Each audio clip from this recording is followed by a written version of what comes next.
প্ৰত্যেকজন কৰ্মচাৰী, প্ৰত্যেকজন পেঞ্চনাৰ, প্ৰত্যেকজন ফেমিলি পেঞ্চনাৰ সকলৰ কাৰণে এটা অতি গুৰুত্বপূৰ্ণ খবৰ ইতিমধ্যে আহিছে আৰু খবৰটো আপোনালোকে এতিয়া স্ক্ৰীনত দেখিবলৈ পাইছে। 6টা পেজৰ এখন দীঘলীয়া নটিফিকেশ্যন 8 পে কমিশ্যনক লৈ পেলাই আহিছে। আপোনালোকে দেখিবলৈ পাইছে 1, 2, 3, 4, 5, 6। এই গোটেইখন নটিফিকেশ্যন গোটেইখিনি আমি ইণ্টাৰপ্ৰেট কৰিম, লাইন বাই লাইন ইয়াতে কি দিছে গোটেইখিনি কথা চাম। এই নটিফিকেশ্যনখন আহিছে government of Assam finance pay research unit ডিপাৰ্টমেণ্টৰ ফালৰ পৰা, order by the governor resolution. তো দেখিছে আপোনালোকে 23 ফেব্ৰুৱাৰী তাৰিখত এইখন নটিফিকেশ্যন প্ৰকাশিত হৈছে, অৰ্থাৎ আজিৰ তাৰিখত, যিহেতু ভিডিঅ'টো আজি প্ৰস্তুত কৰি থকা হৈছে আৰু এই ভিডিঅ'টো 24 তাৰিখে আপলোড কৰা হ'ব। আৰু গোটেইখিনি কথা আমি চাম কি কি দিছে, বহুত গুৰুত্বপূৰ্ণ খবৰ হয় ইয়াতে। এই নটিফিকেশ্যনখনৰ যিখিনি পেজ আছে 7টা পেজ, গোটেইখিনি পেজ আমি আলোচনা কৰিম। তাৰ আগতে ইয়াৰে সংক্ষিপ্তভাৱে বা ইয়াৰে চামাৰিখিনি আমি জানিবলৈ চেষ্টা কৰিম, তাৰপিছত গোটেইখন নটিফিকেশ্যনৰ কথা আমি চাম। তো চামাৰিখিনি আমি যদি থুলমূলভাৱে চাব বিচাৰোঁ তেতিয়াহ'লে ইয়াতে কি কি কথা ইয়াতে সোমাই আছে সেইখিনি আমি চাম। যে অসম চৰকাৰে 8ম পে আয়োগ 2026 গঠন কৰিছে। এই আয়োগে ৰাজ্য চৰকাৰৰ কৰ্মচাৰীৰ বেতন, ভাত্তা আৰু সেৱা চৰ্তসমূহৰ সামগ্ৰিক পৰ্যালোচনা কৰিব। শেষবাৰৰ দৰে 2016 চনত 7ম পে আয়োগ অনুসৰি বেতন সংশোধন কৰা হৈছিল। এতিয়া নতুনকৈ গঠিত এই আয়োগে কেৱল বেতন বৃদ্ধিয়েই নহয়, বৰং আৰ্থিক স্থায়িত্ব, ডিজিটেল ব্যৱস্থা, উৎপাদনশীলতা আৰু প্ৰশাসনিক সংস্কাৰৰ সৈতে সংযুক্ত কৰি এক আধুনিক বেতন কাঠামো প্ৰস্তাৱ কৰিব। এই আয়োগে অপ্ৰয়োজনীয় পদ বিলোপ আৰু কৰ্মী বাহিনী পুনৰীক্ষণ কৰিব, অৱসৰৰ বয়স, পেঞ্চন, ভাত্তা আদিৰ পৰ্যালোচনা কৰিব, কাৰ্যদক্ষতা ভিত্তিক উৎপাদন উৎসাহমূলক ব্যৱস্থা প্ৰস্তাৱ কৰিব, HRMS আৰু বিত্তীয় ব্যৱস্থা সম্পূৰ্ণ ডিজিটেল কৰাৰ পৰামৰ্শ দিব, বেতন সংশোধনৰ আৰ্থিক প্ৰভাৱ বিশ্লেষণ কৰি ষ্টেপ বাই ষ্টেপ কাৰ্যকৰীকৰণৰ পৰামৰ্শ দিব। উল্লেখযোগ্যভাৱে এই আয়োগৰ প্ৰতিবেদন 18 মাহৰ ভিতৰত দাখিল কৰাৰ লক্ষ্য ৰখা হৈছে। এই কথাত আমি ক'ব পাৰোঁ যে এই পে আয়োগে কেৱল বেতন বৃদ্ধিয়ে নহয়, বৰং অসম চৰকাৰৰ কৰ্মব্যৱস্থা আধুনিক আৰু দক্ষ কৰাৰ দিশত এক গুৰুত্বপূৰ্ণ পদক্ষেপ ল'ব। তো এতিয়া আমি এই নটিফিকেশ্যনখনৰ গোটেইখিনি কথা আমি চাম, যিখিনি কথা ইয়াতে লিখা হৈছে এই 8টা পেজত। গোটেইকেইটা পেজ আমি ইণ্টাৰপ্ৰেট কৰিম।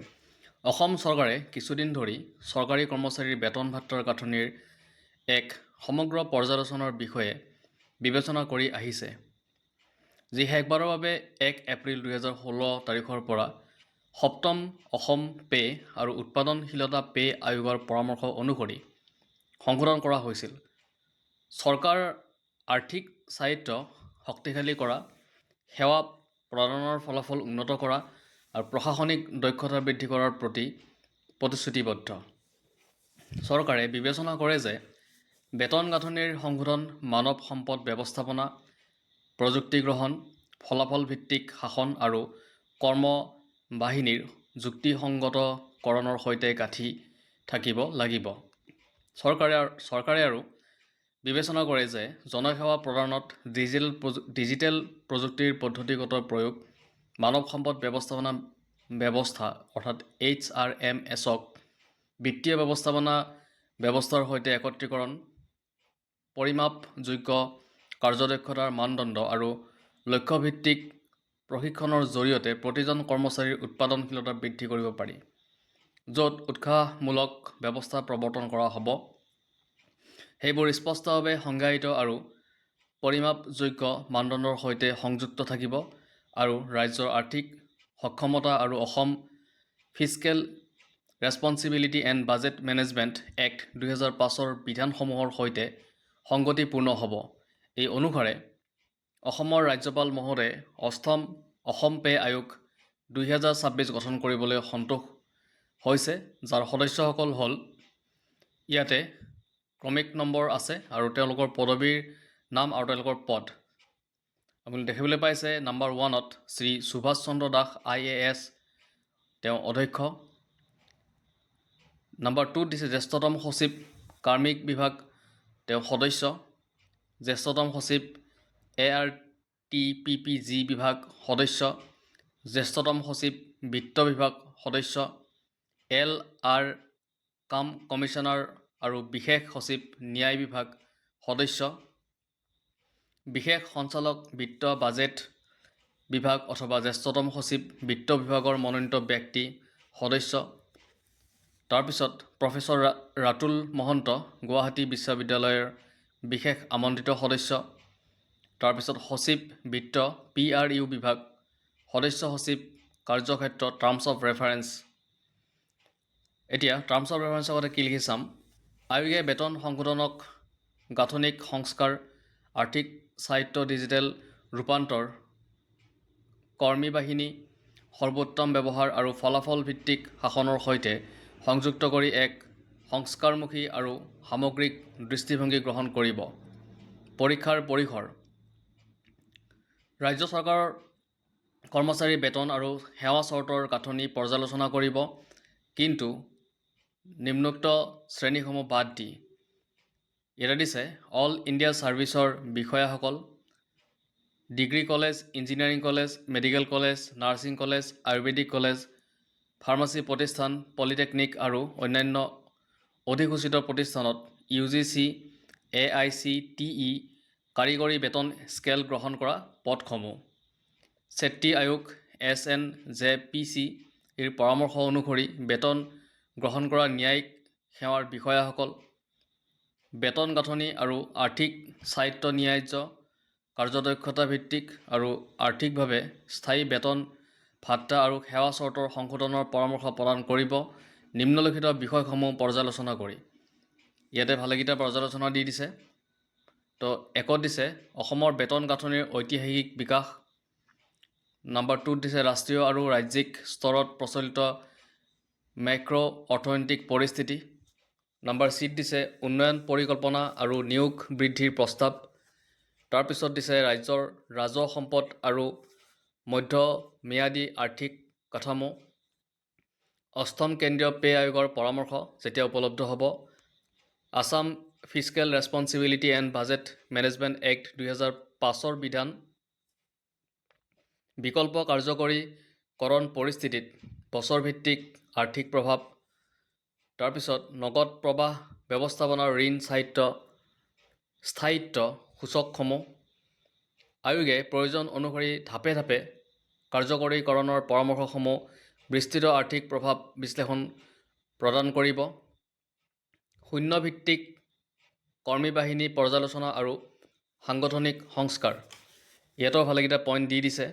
নম্বৰ 1 দিছে কৰ্মভাৰৰ যুক্তিসংগতকৰণ, শূন্যভিত্তিক কৰ্মী বাহিনী মূল্যায়ন আৰু সময়ে সময়ে পদসমূহৰ পৰ্যালোচনা, অপ্ৰয়োজনীয় পুনৰাবৃত্ত বা নিষ্ক্ৰিয় পদ বিলোপ, মানৱ সম্পদৰ সৰ্বোত্তম ব্যৱহাৰ, প্ৰযুক্তি আৰু গভৰ্নেন্স অনুসৰি পদ পুনৰ্গঠন, মূল চৰকাৰী কাৰ্য সংৰক্ষণ কৰি আউটচোৰ্চিং, উপযুক্ত ক্ষেত্ৰ চিনাক্তকৰণ, ডিজিটেল কৰ্মী বাহিনী অডিট আৰু প্ৰতিষ্ঠান নিয়ন্ত্ৰণ ব্যৱস্থা।